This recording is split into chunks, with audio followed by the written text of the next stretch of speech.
Berita selanjutnya pemirsa, untuk menghargai perjuangan guru yang sudah mengabdi belasan tahun, bahkan puluhan tahun. PGRI Sumsel akan terus berusaha memperjuangkan para guru berstatus P3K dapat berubah status menjadi ASN.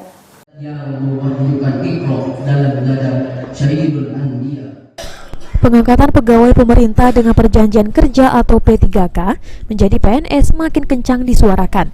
Menyusul adanya Undang-Undang ASN baru yang sudah disahkan pada 3 Oktober 2023. Usai memperingati Hari Guru Nasional ke-78 sekaligus hari jadi PGRI di Rumah Dinas Wali Kota Prabu Muli, Kamis 7 Desember 2023.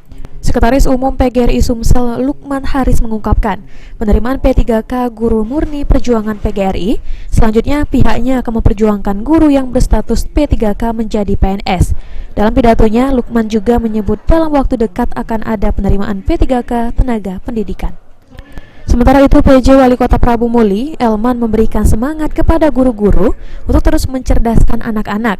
Menurutnya, guru tak hanya mengajarkan pendidikan formal, melainkan segala aspek baik itu budi pekerti maupun moral siswa-siswi.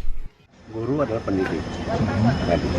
Jadi guru adalah pendidik, ya tupoksinya seperti itu.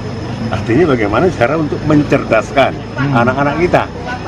Nah itu ya, cerdaskan anak kita. Jadi yang terpenting.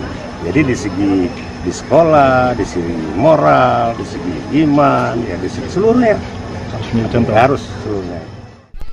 Keberadaan guru honorer yang diangkat sebagai P3K bukan hanya membawa manfaat individu, tetapi juga berdampak positif pada sistem pendidikan secara keseluruhan. Untuk itulah PGRI Kota Prabu Muli akan berjuang seluruh guru honorer dapat diangkat menjadi P3K dan ASN. Beni Firdaus, PAL TV.